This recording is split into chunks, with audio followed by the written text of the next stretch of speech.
Good morning, everyone. Welcome to Coffee and Football, presented by BKCW. I'm your host, Blake Monroe, where I'm joined daily by Bobby Burton and Jerry Hamilton.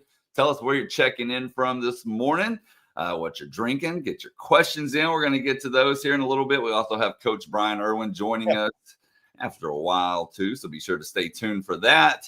And guys, we're a little over 24 hours away from kickoff. It's supposed to clear up, be a lot nicer in Austin tomorrow. Texas still about a 9-point favorite, depending on which site you go to, but just right around there. So what are we thinking as we're just a day out? Well, I'm here at DKR right now. You can see it in the background. It is overcast and kind of just blah in Austin right now. I don't know how else to put it. It rained pretty heavily yesterday afternoon into the evening. It should clear up, as you can see by the weather report there. Going into tomorrow, it should be pretty warm for this time of year, actually, mid-November. But the Longhorns, Jerry, in my opinion, with this 9-point favorite issue, I've got some problems with that in so many ways because nobody other than Auburn has beaten Arkansas by more than one score in the SEC all year. In fact, of their 6 conference games, Arkansas has played a 1-score game against 5 of the 6 opponents, including an A&M, a number 3 ranked A&M, a top 10 Ole Miss. LSU was a 1-point game last week. So we'll see how it all turns out. But look, it is a gloomy day right now in Austin. I hope tomorrow is not a gloomy day. Jerry, what about the injury report? Yeah, so nothing really changed for anybody. Ryan Wingo still listed as probable. Anthony Hill questionable. Same guys for Arkansas. No changes to the injury report. Obviously, there's some people that think Anthony Hill won't play. Texas still says he's questionable. We'll see which way that goes tomorrow if that injury report changes leading up to game day. I think we all expect Ryan Wingo to play. Right. And the biggest thing for me in this game is right now is, and I'm serious, which secondary can slow down the other pass game? I mean, that's the question I have at this point for both these teams is which secondary. Now, Texas has a pass rush advantage. Texas has to handle 2 guys for Arkansas, Quincy Rhodes and Xavier Sorey, but really Quincy Rhodes is the big sackle guy. There it goes again. But Xavier Sorey can really pursue off the backside. But who can slow down the other's passing game? Which secondary, one, can get good pass rush to help them out, and 2, which secondary is going to come up and play a little better than they have been recently? I think is huge in this game. I saw where the over/under is 57.5. I'm not a betting guy, but I'd be shocked if it doesn't go over that a little bit, even if it's close. But because Arkansas scored on everybody except Auburn, and Auburn's really good on defense. But I mean, look, it's not like Arkansas hadn't put up points on the road. They scored 31 at Tennessee, right? And they've scored multiple times, I think over 30 on the road this year, 22 last week in the LSU, and even LSU ran the ball in Arkansas, and they've struggled running it this year. So I like Texas. We'll have our prediction. We'll have our predictions this afternoon.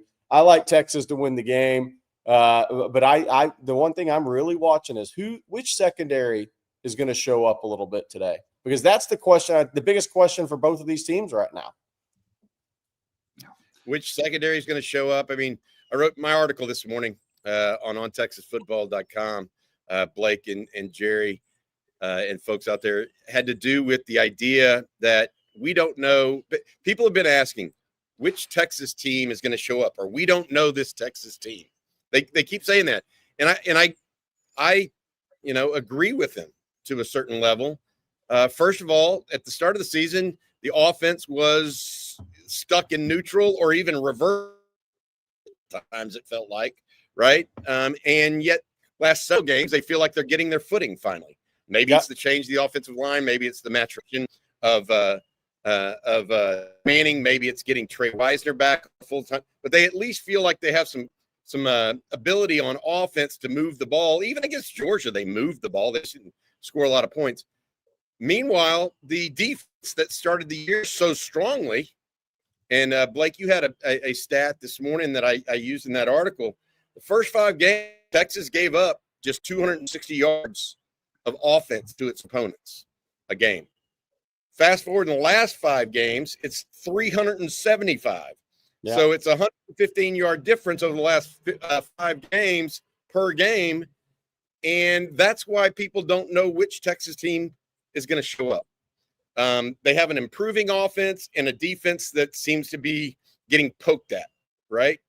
And so my thought process here is we don't know what's going to happen in this stadium behind me tomorrow. We have some hope. But the one thing I know is you're not going to play poorly a couple of weeks in a row and then all of a sudden go out and beat the Aggies. The world doesn't work like that. So what we need to see tomorrow is we need to see some consistency both on the offense, a little bit of firepower, a little bit of backbone, as well as defense. Get off the field, third downs, especially third and longs when they give you the opportunity to do so. Texas needs to put together a full performance to beat Arkansas, I think, tomorrow. This may sound a little harsh. Yeah, this may sound a little harsh, but somebody asked, what's the one thing you expect from this team right now? This may sound harsh, but it's undisciplined football, because that's one thing we've seen all season. So if there's one thing you say, what's the guarantee you're going to see out of Texas? Well, the only guarantee this year has been undisciplined football. So that probably isn't going to stop in week 11, but you would like to see it tamper down a little bit the last couple of games of the year, because that's kind of where I'm at. Is that's the one thing I can say, this will happen every game. It's undisciplined football. And the other thing is Colin Simmons will be on the quarterback's butt a few times. Those are the two things I know. Well, we're going to talk some more defense for both teams here in a minute. But first, Bobby, I'm going to let you tell everyone about our sponsor this morning, and that's BKCW.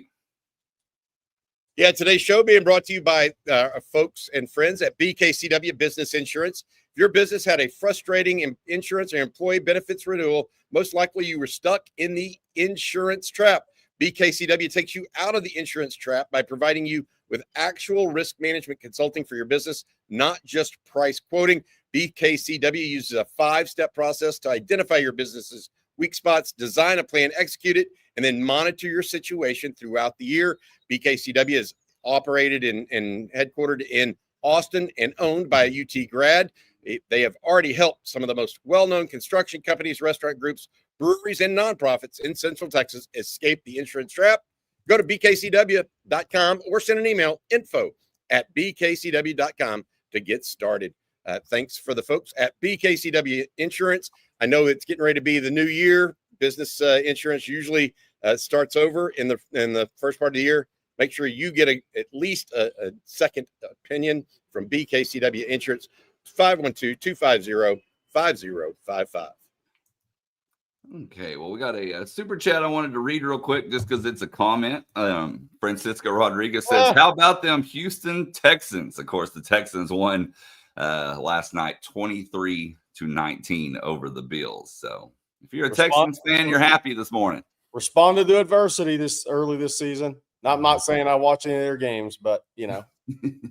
They got a defense, that's for sure. Yeah.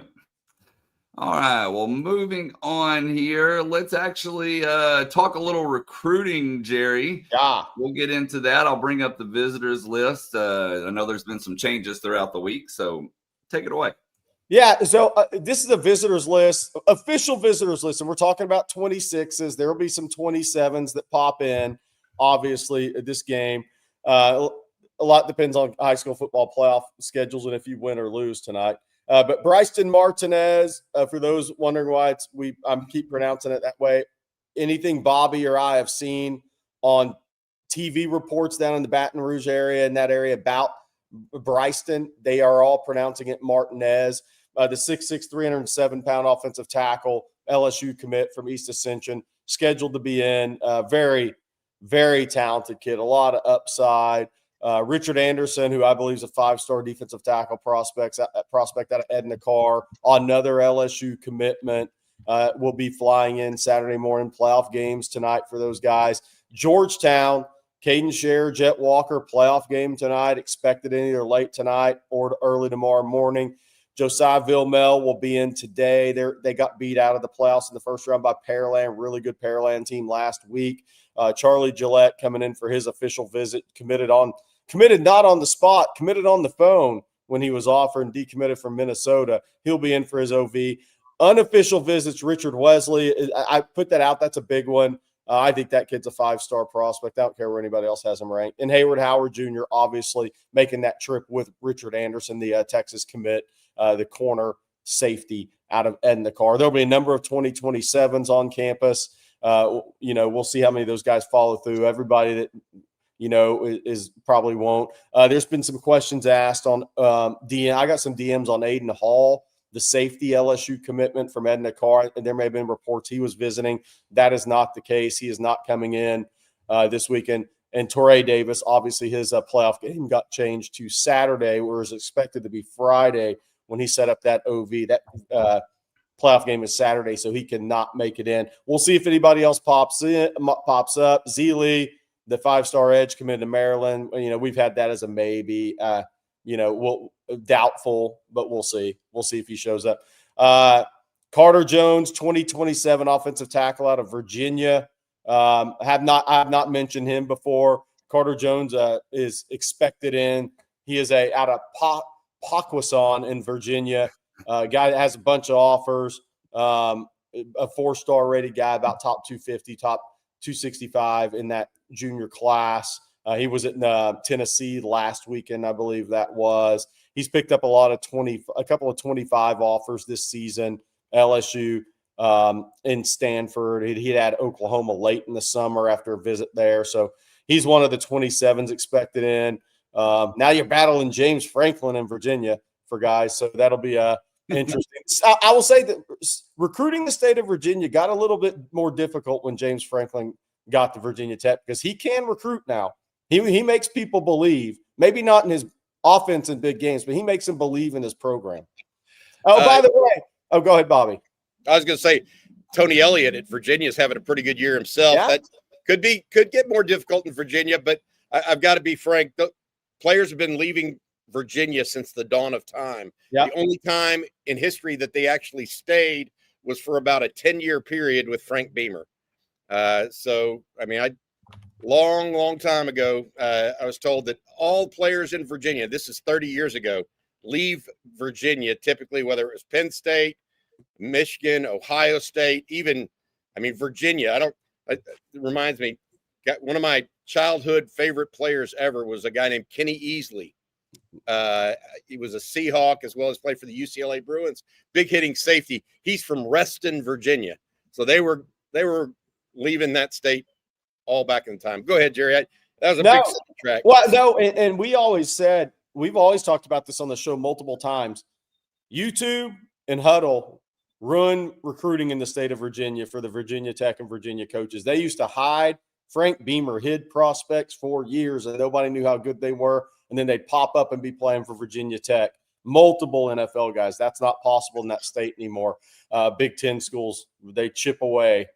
Florida State over the years from down south. But it's a tougher state now to keep kids home for sure with Huddle and YouTube when that popped up years ago. We got to mention women's basketball. Look, Uncle Vic, man's had a week now. He has the number 1 ranked recruiting class in the country. Addison Bjorn, Bjorn. She committed yesterday, making that official. We knew it on the show yesterday, but obviously we can't. Kids have to have their announcement.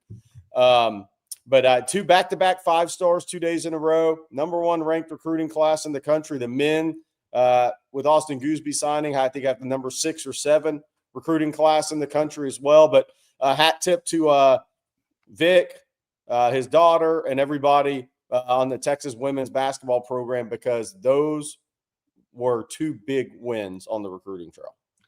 I want to say something real quick, because I've seen multiple people comment this over the past 2 days, B2 and ATX. I'm worried about Kyla Oldacre, who went down hard during the game Wednesday night. Really hope it's not serious. We need her. Greg Powell. But a lot of people have actually made that comment over the past couple of days, and I did some checking. She might miss a couple of practices, but they fully expect her to be back and healthy. So I don't think you have anything to worry about right there, at least early prognosis anyway. Good news. Good reporting there, Blake Monroe. All right. There you go. Reporting. Every now and again, a blind squirrel finds a nut. Well, when did these basketball commits enroll? All will be after high school. No midterms there, obviously in basketball. If you do, you're just taking a redshirt year.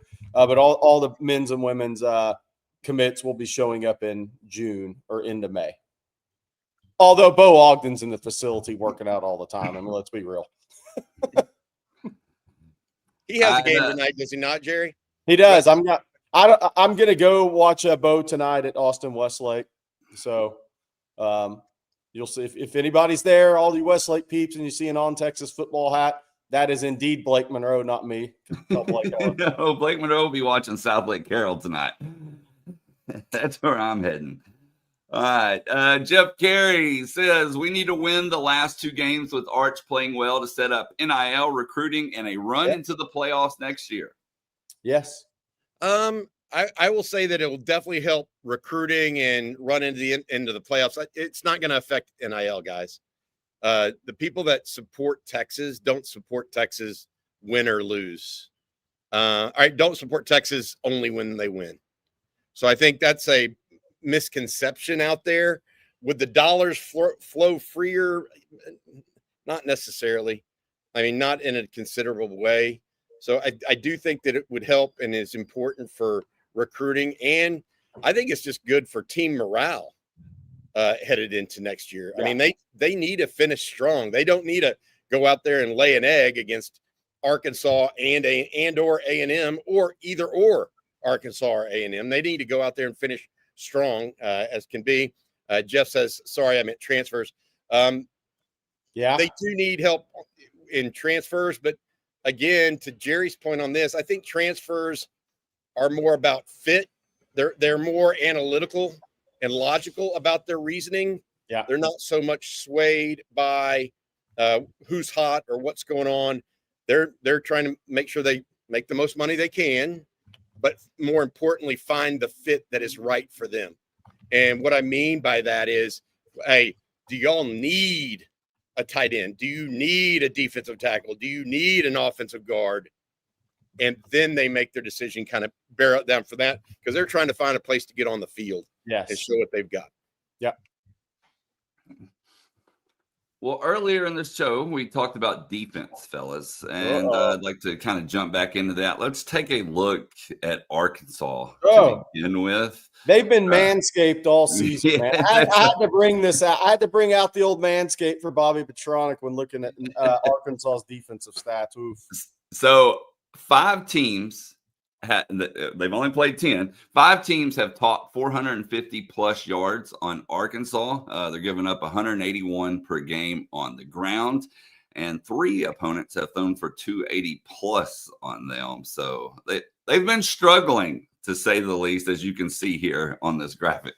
I mean, you look at this, and 5 teams starting with Memphis in a row rush for over 200 yards against you. Yeah, LSU struggled running the ball this year. They went 155. Then you jump over the pass yards. The only team, P4, that has thrown for less than 221 was Auburn. And, I mean, I think we know Cam Coleman can only do so much with the quarterback situation at Auburn. You knock out Auburn, and you look at their numbers in SEC, and they're giving up plenty of pass yards per game to everybody. So that's why I think, Bobby, we've said this should be a high-scoring game this week because Texas secondary has had too many busts, and Taylor Green can make plays. He might also give you the ball if you can get good pressure on him. But Arkansas defensively is easily the worst in the SEC, easily the worst in the SEC. And this pretty much explains it all. And Notre Dame going over there and getting 641 yards is unbelievable to me. That'll get you fired, as Sam Pittman found out. Look, the rush yardage is interesting, right? It's clear that they've committed more people to stop the run. Yeah. By the way, and just said, if we're going to lose, we're going to lose. We're going to lose in a way that makes people pass the ball and throw it through the air. Maybe that do or die kind of feeling is what they need to do to get the most or give themselves the best chance of winning. I don't necessarily think that's smart against a Texas team that, frankly, throws the ball better than it runs it at this point. But we'll see how that mixes and matches. Jerry, as we talk about this game, I am concerned about as long as Texas pass protects, I think things are going to be good. Yes. If they can't pass protect for whatever reason, I think it's going to be a long day at DKR. Yeah. And you know, I am counting on actually that happening, that they can handle the Arkansas pass rush, because I do think that Arch Manning's made a big step in the last 3 or 4 games. Ever since that Mississippi State game, that fourth quarter, I think we've seen a different Arch Manning, a more confident one that's understanding how to get rid of the ball quicker, making, you know, big decisions in a smart way. Yeah, for and sure. So I think that, you know, as long as they can pass protect, they're going to be able to pass the ball. If they can get 100 yards rushing, I would doubt Texas doesn't win this game. I'll just put it that way. Yeah, I agree. Hey, can I give a shout out real quick, Blake? Yeah, go ahead. Antoine. Ran into Antoine last night. Thanks for always supporting on Texas football and all the questions every day. Good to see you, run into you last night. Any chance to get Craig Way on before the A&M game, Bobby? He's got that question for you. Yeah, let me ask Craig. I may call him today. I had something else I need to bring up with him. So, yeah, I may do that. See if we can get him on. Craig's a longtime friend, and hope he's ready. He and Will Matthews, who we had on yesterday, all part of the Longhorn Radio Network. He'll be doing play-by-play for that game. I'll try. I'll see if I can do that for you guys. There you go. And another graphic that I wanted to bring up is, Jerry already knows where this is going, is the Texas secondary, fellas. And this is Texas passing yards allowed per game in a bar chart form. Kind of really puts it into perspective for you. Bobby, I know you're outside, and I know how hard it is to see the screen when you're outside on your laptop, but hopefully you can see this. But yeah, I really feel like this kind of, you know, shows you the full picture of Texas secondary woes. Especially those last 6 games. Yeah. Really started with Kentucky, right? Yep. Or Florida, excuse me. Yeah. Look, I mean, that's when I talked about it earlier about saying that we don't know which Texas team is going to show up, whether it's going to be a good offense or a bad offense, a good defense or a bad defense. I think we're learning that they're going to be good on offense long term with Arch Manning. They're starting to, I mean, perhaps they could have gelled sooner, but I do think they're coming into something a little bit on offense. It's defense that's the most concerning to me right now. You just, and I belabored this point this week, and it's unfortunate, but you can't have coverage busts like they've had the last couple of weeks. You just can't do it, guys. And you especially can't do it in a team like, while Taft got injured, he was back last week, had 3 busts. I think that you just can't do that and expect to be a consistent team, I guess is the best way to put it. Because that by and large is what we're looking for. If you ask me what kind of team you are, you got to have some sort of consistency to be able to tell people what you are. Yeah. And therein lies the problem right now, I think. Yeah, 6 straight games in SEC play giving up 200 yards passing or more. I mean, 6 straight. And look, one of the things we talked about last year versus this year, and it really wasn't going to play out until later in the year, is Texas is facing better quarterbacks this year too, but the secondaries had too many busts. But last year, Texas scheduled due to injury or circumstance did not face many high-level quarterbacks on their schedule. And obviously, Julian saying first game, Ohio State was very protective of him as that game played out, seeing that was going to be a low-scoring game and Texas was really struggling on offense. But and then San Jose State, UTEP, I mean, and at Houston State, that is what it is. You're going to win those games big. Some of those yardages were late, some leaky yardages late. But then in SEC play, that's been the real issue, even throughout some of your wins, is there's been consistency in pass defense, and it's not the consistency you really ideally want. either receivers made big time just plays against a Texas secondary. You know, Manny Muhammad missing Florida. That seems like a big deal at this point, right? Michael Taft being out, the injuries, Jelani McDonald missing, some time. So Jalen Gilbo is out. Warehouse, he kind of played at corner, short space quickness, short area quickness, recovery speed, not really his two strengths. So he's probably better boundary corner, but he has to play field on this team.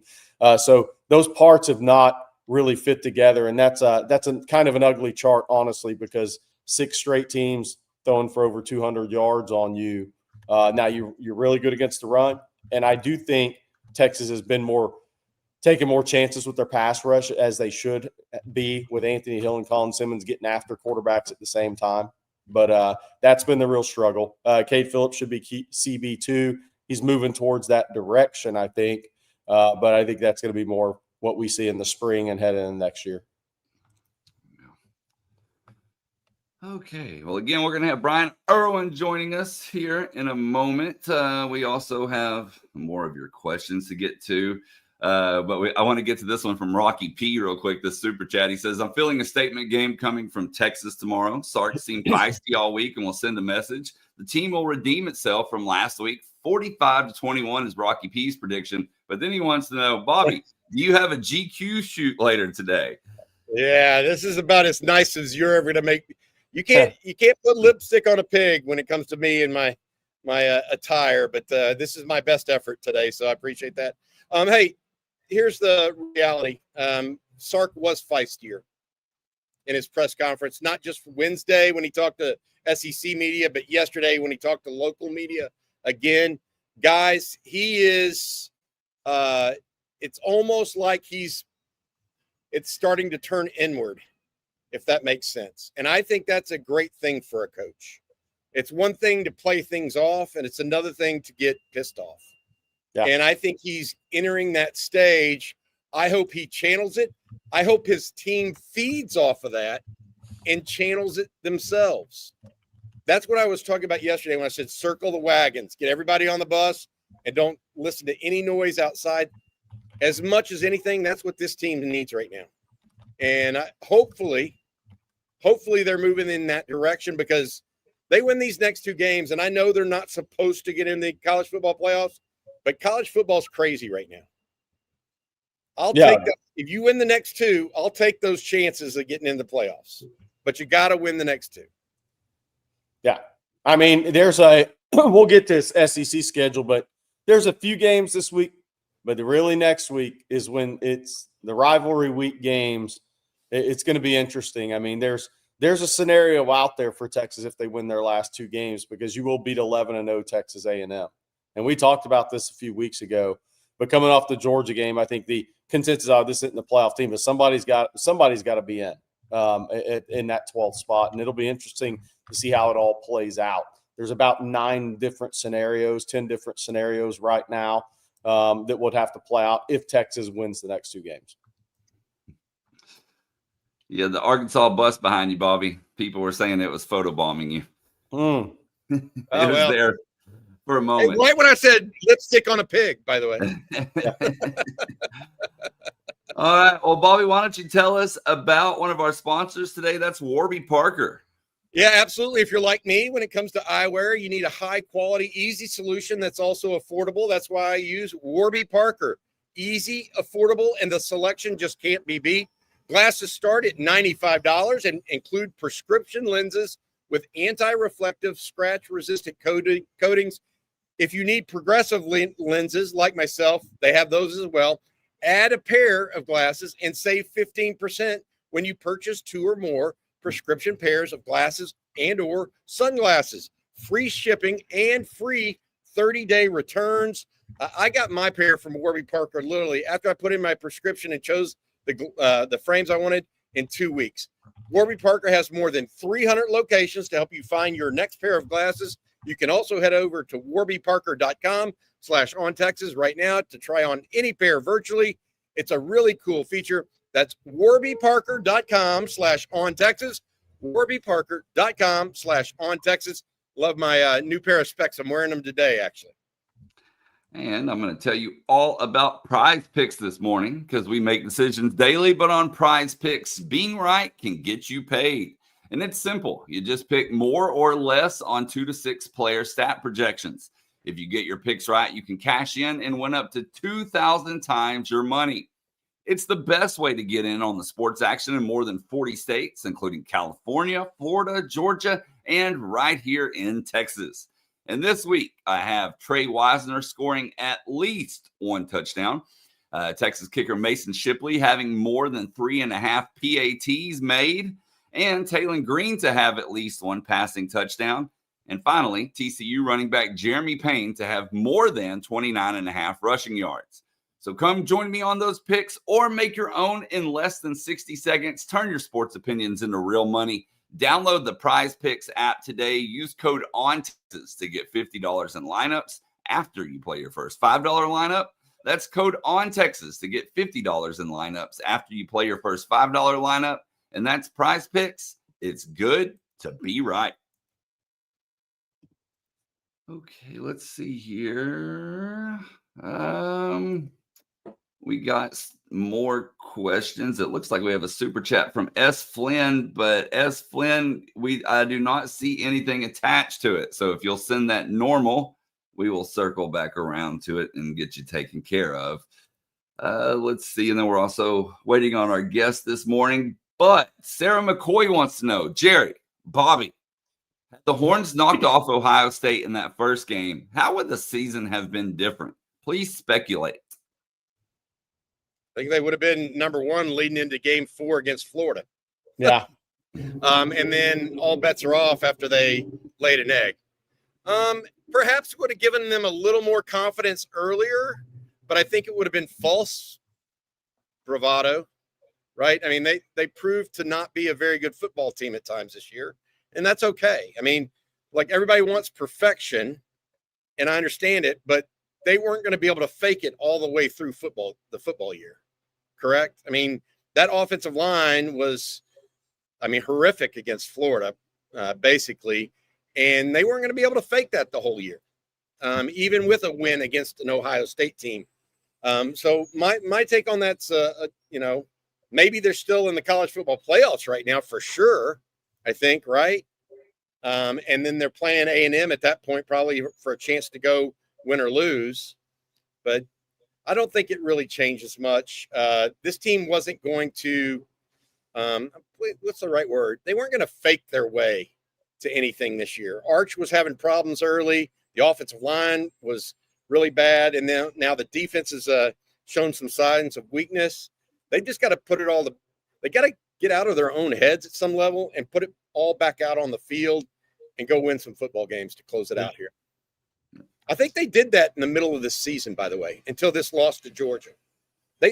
You saw even though they weren't a perfect team, you saw a pretty together team where they fought at the end to beat Kentucky in overtime.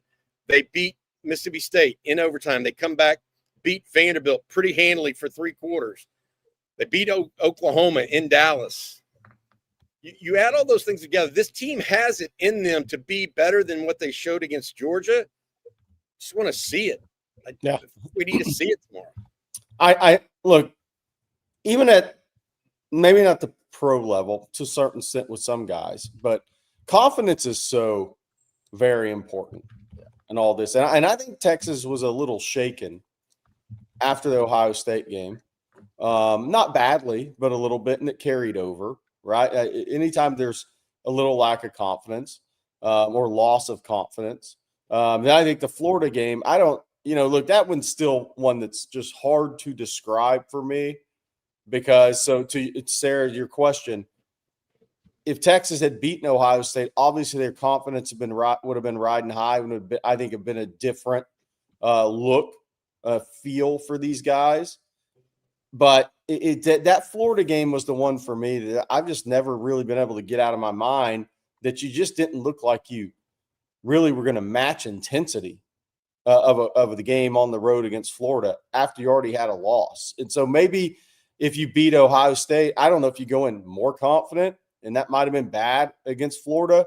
But it's a hard one to explain for me That Florida game will be the toughest one for me to explain away. And I don't know if you beat Ohio State, if that is even worse with what happened at Florida in a weird way, because you might have gone in way overconfident instead of just overconfident. Because that looked like a team that thought they were going to roll in and beat Florida in the swamp, that had no idea what was about to punch them in the face. Well, it's Friday, which means it's our weekly guest, Coach Brian Irwin. Time for him to join us this morning. Good morning, Coach Irwin. Morning, guys. How we doing?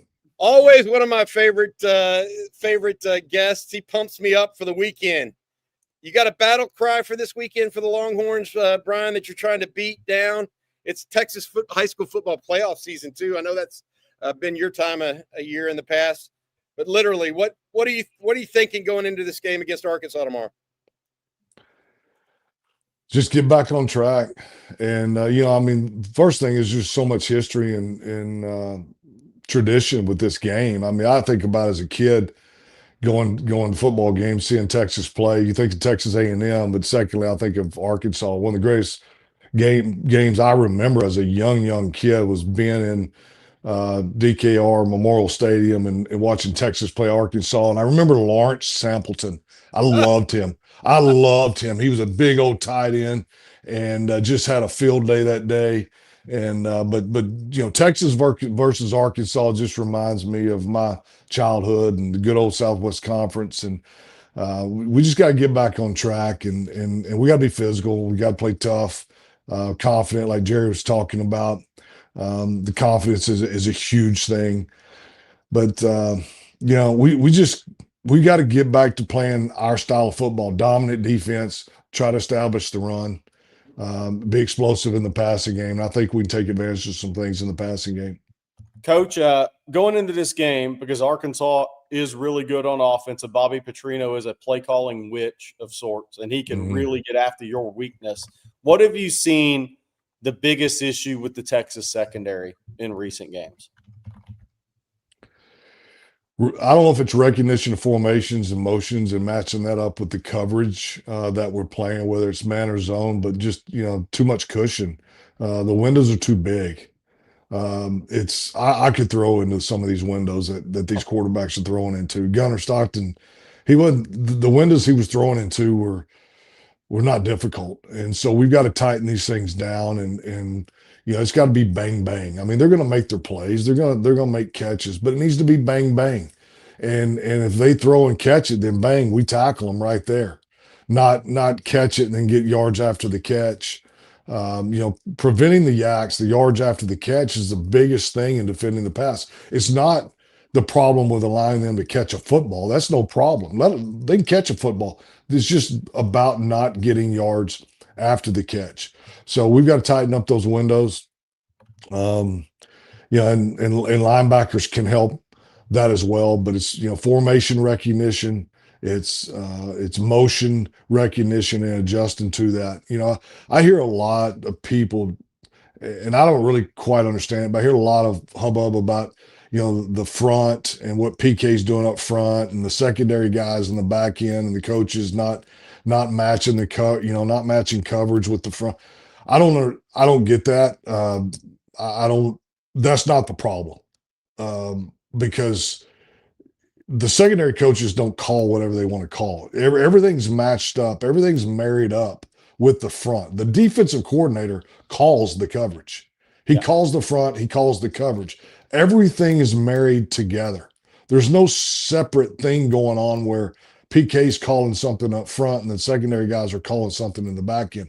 It doesn't work that way. Everything's married together. It's a total call with the front end tied to the back end.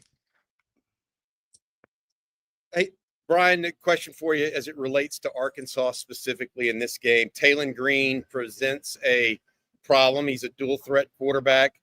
He looks to throw first unless it's a called run. But, man, if he gets loose, he can go a long ways. He's got that kind of long speed. I don't want to invoke the name Vince Young, but he's got up yards once he gets going.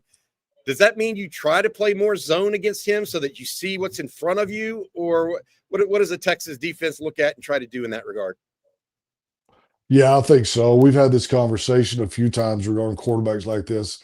I think it forces you into a little bit more zone so that you've got more eyes on the quarterback because he's gonna pull it down and run. He's gonna run zone reads. He's gonna scramble, make plays off schedule. So the more eyes you can have on the quarterback, the better off you are. And when he does pull it down and run, you got to hit him. You got to make him pay. This guy's got to be bunged up and banged up.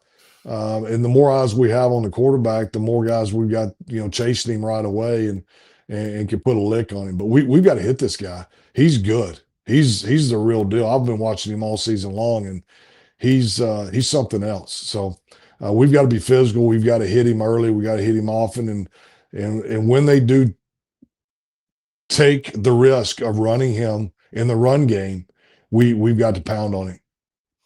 Coach, I just wanted to ask you from a coaching standpoint about I hate to bring it up for the seventh time this week, but the onside kick last week. And I asked this because, I know Bobby's head and hands, but if Arkansas sees something on tape, they might try to throw one out too. Did you see anything? That's the reason I'm asking, tying it to this week's game in case it's a close game in the end and they need the onside kick, or maybe they try to throw something out like Kirby did. Did you see anything from a Texas alignment standpoint? Because the biggest gap was that gap on the left side where that was kicked there for a reason. There was a big gap between Warren Roberson and Jonah Williams to me. Did you see anything from an alignment standpoint? I did not, and that on TV, it's hard. You don't get those types of things so much. Maybe post kick you do, but I did not see it. But that there's no doubt it was an alignment issue, and our combination of leaving a little bit too early. The biggest issue you've got with those frontline guys is them trying to get out of there as the ball's kicked. And they can't do that. They've got to stay disciplined. They've got to keep their feet in concrete and stay in there until the ball's kicked. Once the ball is kicked, then they can get on their high horse and go. But they can't try to get a rolling start out of there to get downfield to get their block accomplished. So it's just a lack of discipline. Whether it was an alignment issue, and it possibly was, we might have been, cheating our alignment a little bit based on the return. You can't do that. You got to maintain proper spacing at all times. And then we've got to make sure our guys are disciplined and they're not trying to get rolling starts out of there in order to do a better job in their block downfield. Because as everybody knows, the ball's kicked off and those frontline guys, they retreat for 20, 25 yards, then set back up to execute their blocks to time everything out. There wasn't a kickoff in the history of kickoffs where our kickoff return team was fixing to take the field where I wasn't saying, watch the onside kick, stay in there, hold your water, get your feet in concrete, get your feet in cement, don't leave early, watch the onside kick. Those are things you have to preach every single kickoff return. Those are the things you have to preach every single punt return. Watch the fake, watch the fake, watch the fake. Every time you send your guys on and off the field from a special team standpoint, you're counting to 11 every single time. Do I got 11? Yeah, coach, we got 11. All right, good. Let's go. It's constant communication. Hey, Brian, I'm going to ask you your prediction for this game, but before I do that, one of the thoughts that we've been discussing here this morning is, what Texas team is going to show up on Saturday. We've seen a Texas offense improve throughout the season, we think, right? Arch seems to be getting better. Offensive line pass protecting a little bit better. But what about this Texas defense at the same time going the opposite direction? And so my question to you, Coach, is what are your thoughts on that?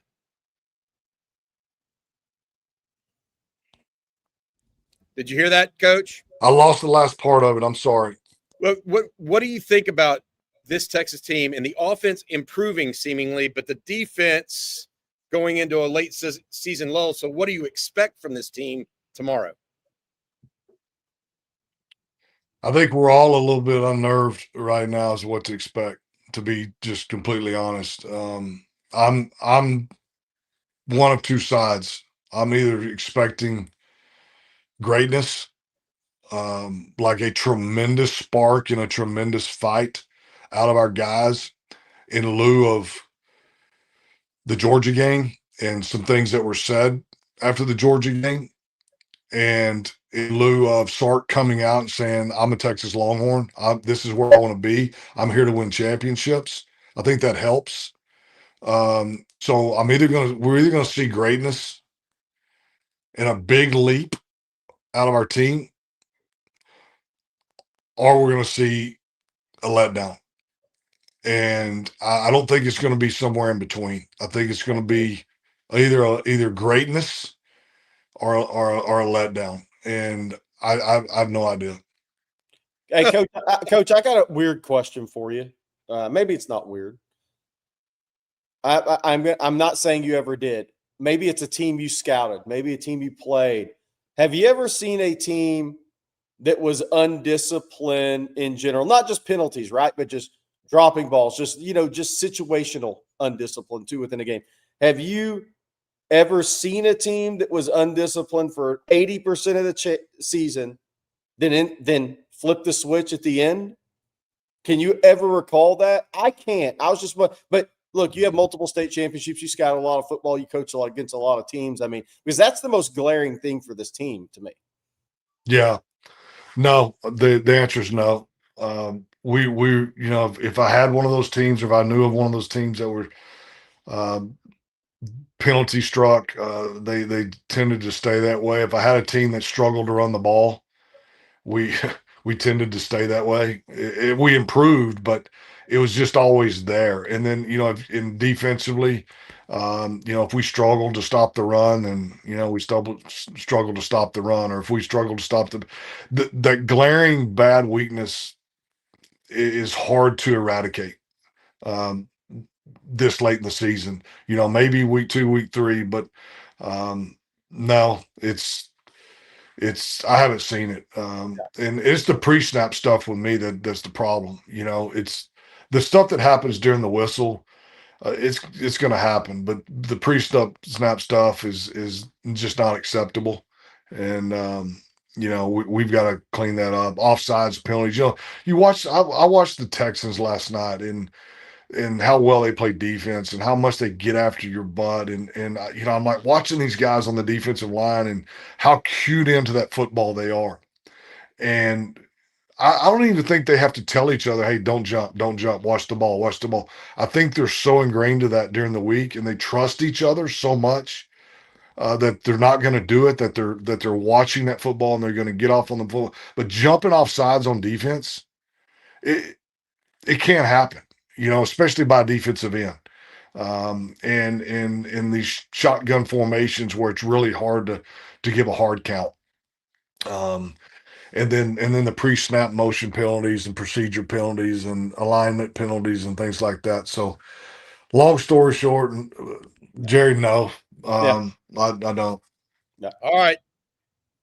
Prediction time, Brian Irwin. You said it was either this or that, either a inspired performance or they're going to lay an egg tomorrow. What is your prediction for this game?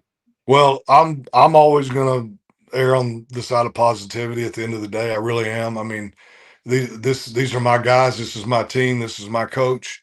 I still believe in them. I still believe we've got a chance, and we do have a chance to get in the top 12. As long as there's a chance, there's a chance. We haven't been officially eliminated. So I think the edge that our guys are going to come back with in lieu of some things that were done and said after the Georgia game, Sark stating his loyalty to our program and desire to want to stay and hush any of those rumors that are out there. I think our guys are going to come and show a lot of greatness. I'm going to say Texas 34, Arkansas 20. Ooh, going to hold those Razorbacks down. Big one. LSU held them down score-wise last week. Yep. All right. Hey, Coach, we'll see you on Monday with Lunch with the Coach. Enjoy your time. I know you're coming to the game this weekend, so maybe you can come stop by the tailgate and say hello, buddy. That'll work. Appreciate it. Thank you, guys. Welcome. Man. Look forward to seeing you. Hey, before we go, we've got an ad read to do. But as y'all know, Marcus Myers is a member of our team here at On Texas Football. He's in the chat right now, I think. Marcus, you had surgery yesterday, and I think that not only us here at Coffee and Football with Jerry, myself, and Blake, but also all the chat wants to wish you best of health in your recovery, my man. Look forward to seeing you later today, hopefully over at the Co-op at 3:00. Should have some good times today. But Marcus, I hope you're doing okay, man. That's all. Definitely. All right. By the way, I like his prediction. That's what I turned into Matt was 34-20. So Was it really? smart man he is. I would say before this run of bad plays in the secondary, I thought Texas had a better defense than LSU.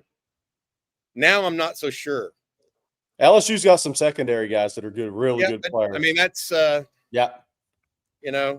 that's what's giving me pause on this game. Yeah.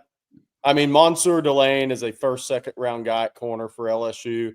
Halsey, the kid from U of H, a really good safety. They have a couple others. They are better in the secondary than Texas is. Head coach or not.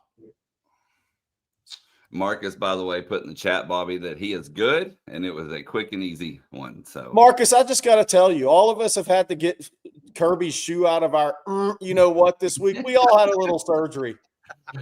I'm sitting on one of those blow-up cushions all week. Oh, man. Well, let me tell you about AG1. I love AG1, and I have a strict morning routine. Excuse me. But used to, I'd wake up, I'd take a bunch of vitamins and supplements, and that took forever. And then I'd have to take the kids to school, get ready for coffee and football. But that all changed when I heard about AG1. It has helped me out tremendously. It's a daily foundational nutrition in one drink. Pretty much every nutrient you can think of is in this thing.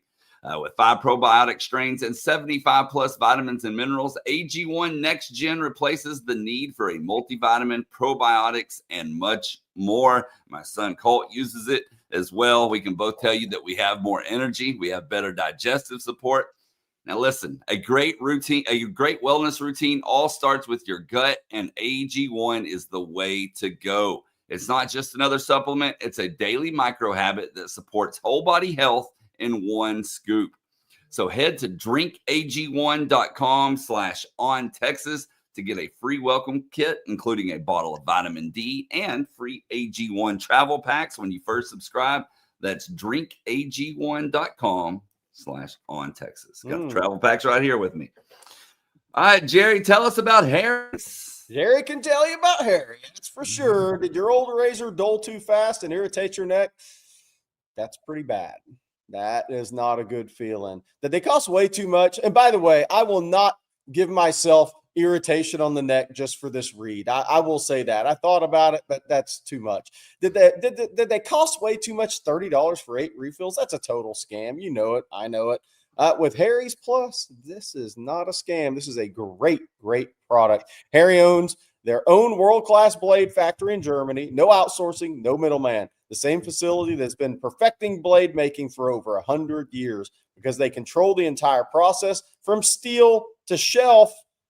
They keep costs low. Why pay for $30 refills when Harry's gives you better blades for a fraction of that? Harry's has launched their most advanced razor ever, and it's still cheaper than the Gillette Fusion 5. Harry's Plus also has the heaviest razor handle ever made from metal, never plastic, designed to fit comfortably in your hand. Heavier handle means more control and a luxurious feel. That is true. Harry's doesn't just make razors. They have full line of grooming essentials from shave gel to deodorant to body wash, all thoughtfully made and priced to stock up. Sounds like this is what the Arkansas fans need. Am I right? And all of Harry's blades and grooming products can be delivered right to your door. Set your preferred schedule and never run out of blades again. For a limited time, our listeners can get the Harry's Plus trial set for only $10 at harrys.com/ontexas, all caps. That set includes the all-new Harry's Plus razor, 1 refined 5-blade cartridge, 2-ounce foaming gel, and a travel cover to protect your blades on the go. Just head to harrys.com/ontexas to claim this offer. After the purchase, they'll ask where you heard about them. You say On Texas Football. That's all I got on Harry's. That's all I need on Harry's. And then Hayes City Store, please, sir. This is a great spot for game watching, great food, great anytime, live music. Thank you very much to our friends at Hargrove Roofing, by the way, for being a sponsor of On Texas Football. That is what I've got on that read right now in front of me. But Hayes City Store 31 TVs to watch in the outdoor watching area. Music, 6 nights a week live. Dog friendly, except for Georgia Bulldogs, I've told you. Tree net for kids, fun for your entire family. Great food, Sunday brunch, 10 a.m. to 3 p.m. One of my best game watching experiences, and I've had a few. There's 2 that always come to mind, and Hayes City Store is one of them. Hayes City Store, I went over there with my good buddy Jason Watts, who's in our chats frequently. Unbelievable place to watch games. There's live music going while you're watching college football, having great food, a couple of beverages, spending time with friends, family, whatever it is. Hayes City Store, great place to go. Okay, and let's jump back to some people's questions and comments here this morning. Let's see. Esplin, I still never saw your super chat, so we're not ignoring you, but if you can drop it normal in the chat, I will make sure to read it. Let's see. Oh, never mind. I'm an idiot. It was right underneath it, and I started this question not putting the names together. So Esplin with the super chat says, in many games, Texas will have a scripted play that pops wide open. Whether we connect or not, we too often don't see it again. Why is that? Do we just think that the defense solves for it? That's a tough question. Look, last week alone, that first play to Ryan Wingo was wide open. I mean, it's possible Wingo, if he doesn't stumble out of the gate, takes that for 6. Later that same drive, they came back and put DeAndre Moore in the backfield. Got what, a 20-yard gain, Jerry? Never came back to it. I think that you're right. It feels like sometimes there's not enough counters to plays that are working. Rod uses a great term for it. He said, play the hits. You know, if you're a top 40 station, you play the hits. And Texas sometimes doesn't do that for whatever reason. I'm not in their headset understanding what's going on. But it feels like there could be counters off of the things that they do at times. And I think that Sark at the same time is a strategist, and he's trying to play a little bit of cat and mouse. He wants Kirby to sit there and spend 10 minutes trying to figure out what he's going to do with two backs in the backfield if one of them's DeAndre Moore, you know, and waste his time while he's trying to be doing other stuff. So long story short, I think there's a little bit of that to it. I just wish there were more counters to some of these wide open plays that you can go off them. They've definitely developed that on the stop, block, and go on the outside and stuff like that. But some of these, like with DeAndre Moore, two guys in the backfield, they haven't. So I'd like to see some iteration off of that, I guess is the right word to say. And then our next question this morning comes from Dave Atchley. Who's going to spy Taylon Green tomorrow? Could it be Ty Anthony? Brad Spence. I think Brad Spence, this could be a big game for him. Playing against his former team. He knows that offense from playing against it so often in practice. Ty Anthony will be part of the spy process, I think, but I think that we could finally see a really, really big game from Brad Spence today or tomorrow. Let's see here. We have a question from Carlos. And Bobby, this is a question for you. Carlos wants to know next week, what's going to be the plan for OTF since the holiday is in there and a Friday game? You know, I don't know all of our plans quite yet. We will be obviously having the tailgate, that sort of stuff. But it is a condensed week for us, just like it is for you guys and the team. We will be here at Coffee and Football, including on Thanksgiving morning. We always like to do a Thanksgiving show early in the morning on Thursdays. but it'll be normal. I tell you what, for tomorrow, I can tell you at least about this for tomorrow. We have the Saturday conversation early in the morning. That'll be brought to you by our friends over at Tito's. Texas Tailgate at 1 o'clock, thanks to our friends Hargrove Roofing. Watch with us, Jerry. You'll be on that with the friends at Vaughn Lane. And then post-game live immediately following the game, we'll have the Yingling by Flight post-game show with Rod Babers and myself. We have a super chat, and then we have a rebuttal. So I'm going to read y'all both before y'all comment. So this super chat from Rocky P says, I just put this in the chat, but this team is called undisciplined, averaging 8.2 penalties. The Natty team averaged 7.6. Hey. Aren't seen as undisciplined. Marcus Myers had 6 of them a game. Now then, Marcus. Marcus isn't down after surgery. What are we on him like that for? He says, I definitely didn't have 6 a game, but when you're 135 out of 136 teams in the country in penalties, that's got to be undisciplined. We blew so many teams out. We probably had young guys in late with some of those penalties, and they never cost us anything.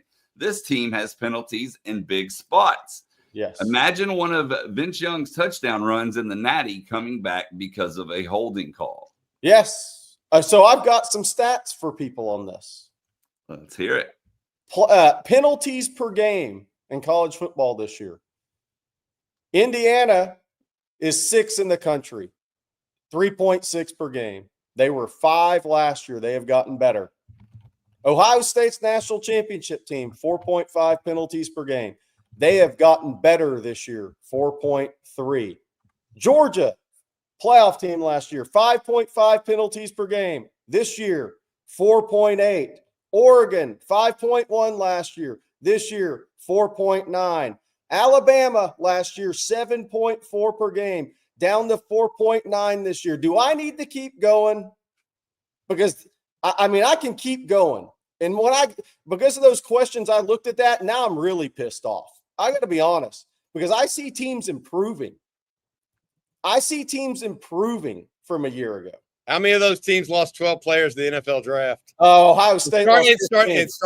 Okay, Ohio State. Anybody else? Texas was starting 8 new starters on Texas with 6.4 penalties per game last year. They're up to 8.2 this year. I think the bigger issue isn't the total number of penalties, although that's indicative of the issue. I think it's Marcus's point of when they occur. It's part of it. But I think a drop ball. But my point is, it's not the total number. I mean, look, Arkansas had 19 penalties in a single game this year. You could say they are more undisciplined than Texas, even though the number of penalties don't equate. I think it's the timing of them. You have to in team sports. You know this, Jerry. It's one thing to be up by 20 and you commit a foul in basketball. Okay, a silly foul. You commit a foul in basketball when the clock's running down and guy gets to the free throw line. That's like you just don't do it. It's a similar situation in football where they've had key penalties and key drops in big situations. And is it somewhat pervasive? Are they a foul happy team? Maybe. And maybe that is part undisciplined. But I do think some of it is youth. I do think some of it is the timing of them. First and goal at the 2, and then you have a procedure penalty. Those are killers when you're looking to get 7 instead of 3. Anyways, they've had a number of issues this year. They have been undisciplined. It doesn't make me pissed off. I think that penalties happen, but anyways. We have a super chat here from David Stack. And David says, Texas X here studying for the bar exam. You guys keep me going. Blake, the voice Monroe is low-key the backbone. Let me know if you commit any crimes. Jerry, I got you somebody to put on retainer. Nice. Need him.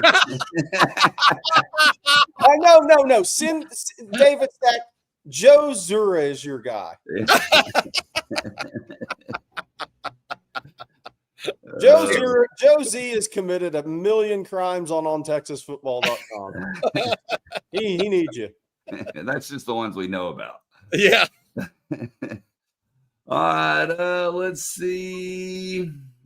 Sarah McCoy with another question. Arkansas quarterback. Is he perhaps the best, most athletic quarterback in the SEC?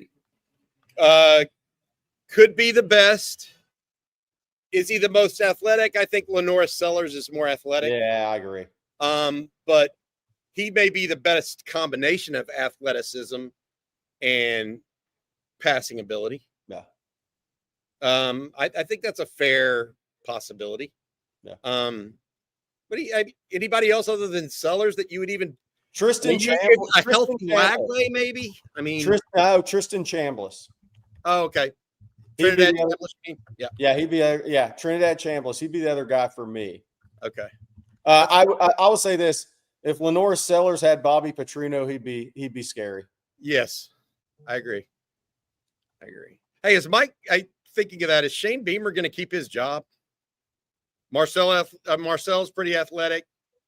I agree with that. Well, I'll say this: if Sellers transfers out, like there's rumors, it's a rumors. If he transfers out, he'll be down the 1 year. Yeah. Yeah, just from the outhouse to the penthouse in one half of football, giving up a 30-3 lead. Yeah. All right, Bobby, tell us about BKCW one last time, please, sir. Yeah, absolutely. You guys know we've been talking about it all year long. That's the insurance trap. BKCW helps you and your company get out of the insurance trap by using a 5-step process to identify your business's weak spots, design a insurance plan, execute it, and monitor your situation throughout the year so that you can lower your insurance costs and effectively manage your company's risk. BKCW has already helped some of the most well-known construction companies, restaurant groups, breweries, and nonprofits in Central Texas escape the insurance trap. And it all starts with a free risk assessment. Go to bkcw.com or send an email to info@bkcw.com to get started with a free risk assessment or claims audit and escape the insurance trap. 512-250-5055 or go to bkcw.com. Thank you for your ongoing sponsorship of On Texas Football. Well, we will close with this one before we get out of here.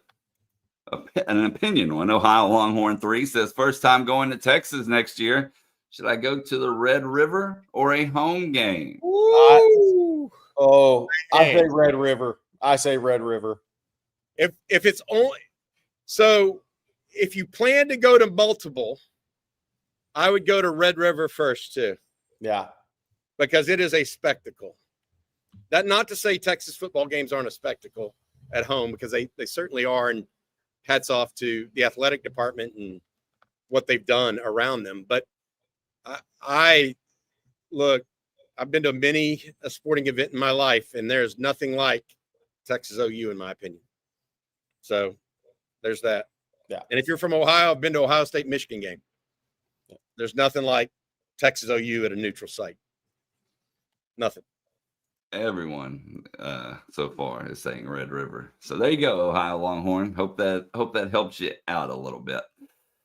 Okay, well, that's going to do it for today's episode of Coffee and Football presented by BKCW. I want to thank BKCW along with Prize Picks, Harry's, Hay City, AG1, and Warby Parker, all for sponsoring today's show. Bobby, I know you kind of gave them a preview of what's this weekend, but what's later today? We got the live show. If you're in town here for the football game, make sure you come by and stop by the co-op. Jerry and myself will be there, as well as Marcus Myers and Rod Babers. We'll be saying hello to everybody, as well as doing our weekly prediction show. We also have some other content coming for you today. Make sure you check us out on TexasFootball.com, because there's a lot of recruiting news going on right now. Texas has several official visitors coming in, and it starts this morning, actually. The football recruiting office is going from break of day to late evening, both today and tomorrow. Should be a lot of recruiting news and notes coming out of this weekend. Several official visitors coming in. Well, we will be back on Monday morning. Hope you all have an outstanding weekend. So for Bobby Burton and Jerry Hamilton, I'm Blake Monroe, and we'll see you then. Hook 'em horns.